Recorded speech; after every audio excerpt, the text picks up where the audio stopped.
اکشی میلمستیا ته د چاکلیټونو 4 بکسونه راوړل. په هر بکس کې شپږ دانې چاکلیټونه دي. په میلمستیا کې هر میلمه درې دانې چاکلیټونه وخوړل.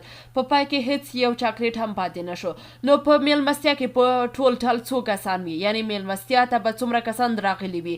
نو موږ دلته غواړو چې پوه شو چې ټول څومره کسان به میلمستیا ته راغلي وي. ښه، نو د میلمنو د شمېر لپاره به یو حرف تعریف کړو. راځئ پی 3 به ورته ووایو، او یا ترې ښه به وي چې جی 3 ورته ووایو. ښه، نو ویلی شو چې 3 جی په میلمستیا کې د میلمنو له شمېر سره مساوي ده. اوس مو کولی شو چې د چاکلیټونو چې میلمنو خوړلي او د میلمنو د شمېر ترمنځ یوه اړیکه رامنځته کړې او بیا د ټولو چاکلیټونو ترمنځ. ښه، نو د ټولو چاکلیټونو شمېر چې موږ یې په میلمستیا کې لرو څومره دي؟ ډېر ښه، هغه کس 4 بکسونه راوړل او په هر بکس کې شپږ دانې چاکلیټونه وو. ښه، نو د چاکلیټونو مجموعي شمېره باید له 4 ضرب شپږ سره مساوي وي، یعنی 3 بکسه ضرب شپږ دانې چاکلیټه په هر بکس د چاکلیټو د مجموعې سره مساوي کیږي. اجازه راکړئ چې ولیکم، دا د مجموعي چاکلیټو شمېر دی. ښه، نو په میلمستیا کې د چاکلیټونو د مجموعي شمېر د ښودلو لپاره بله لاره څه ده؟ ډېر ښه، موږ د جی په شمېر میلمانه لرو. ښه، جی دانې میلمانه او هر میلمه 3 دانې چاکلیټونه خوړلي. ښه، نو جی ضرب 3 هم په میلمستیا کې د 3 چاکلیټو له مجموعې سره مساوي دی.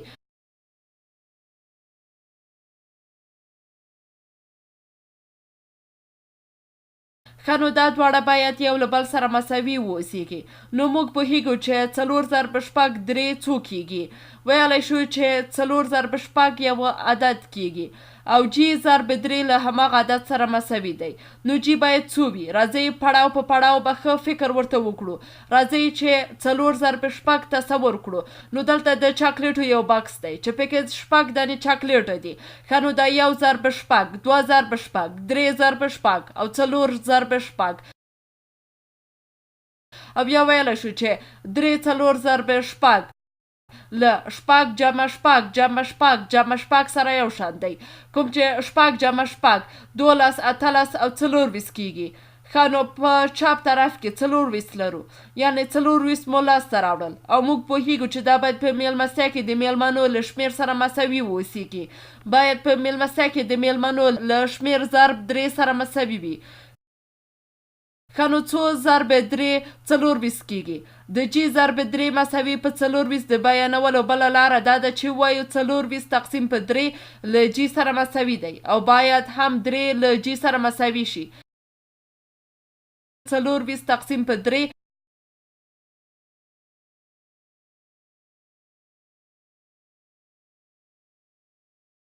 له جی سره مساوي دی. د دې یوه لاره دا ده که زه دا چاکلیټ یعنی دا 24 3 چاکلیټه د هر میلمه لپاره د 3 په 3 ګروپونو باندې وویشم، ښه، نو د ګروپونو شمېر به موږ ته په میلمستیا کې د میلمنو شمېر راکړي. ښه، نو راځئ په ګروپونو به یې وویشو. راځئ د 3 په ګروپونو به یې وویشو. که وګورو دلته په دې ځای کې د 3 یو ګروپ، یو د 3 ګروپ، دا هم د 3 بل ګروپ چې 2 شي او دا یې هم 3 د 3 ګروپونه، دا هم د 3 4 ګروپونه، دا هم 5 شپږ 7 د 3 ګروپونه او دا یې هم 8 د 3 ګروپونه. ښه، نو که زه 24 شیان ولرم وغواړم د 3 په ګروپونو کې یې سره جلا کړم، نو 8 ګروپه لاسته راځي. ګورو چې جی، ودرېږه چې قلم را واخلم. لیدلی شو چې جی یا 24 تقسیم په 8 باید په میلمستیا کې د میلمنو له شمېر سره مساوي وي.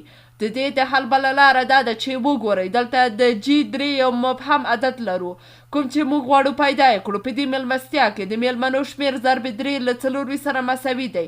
ښه، نو څه شی ضرب 3 24 کیږي؟ ډېر ښه، تاسې د 3 عدد د ټولو مضربونو په هکله فکر کولی شئ. 3 ضرب 1 3، 3 ضرب 2 شپږ، 3 ضرب 3 9، همداسې 12 15 18 21 او 24، کوم چې 3 ضرب 1 2 3 4 5 شپږ 7 8 3 کیږي.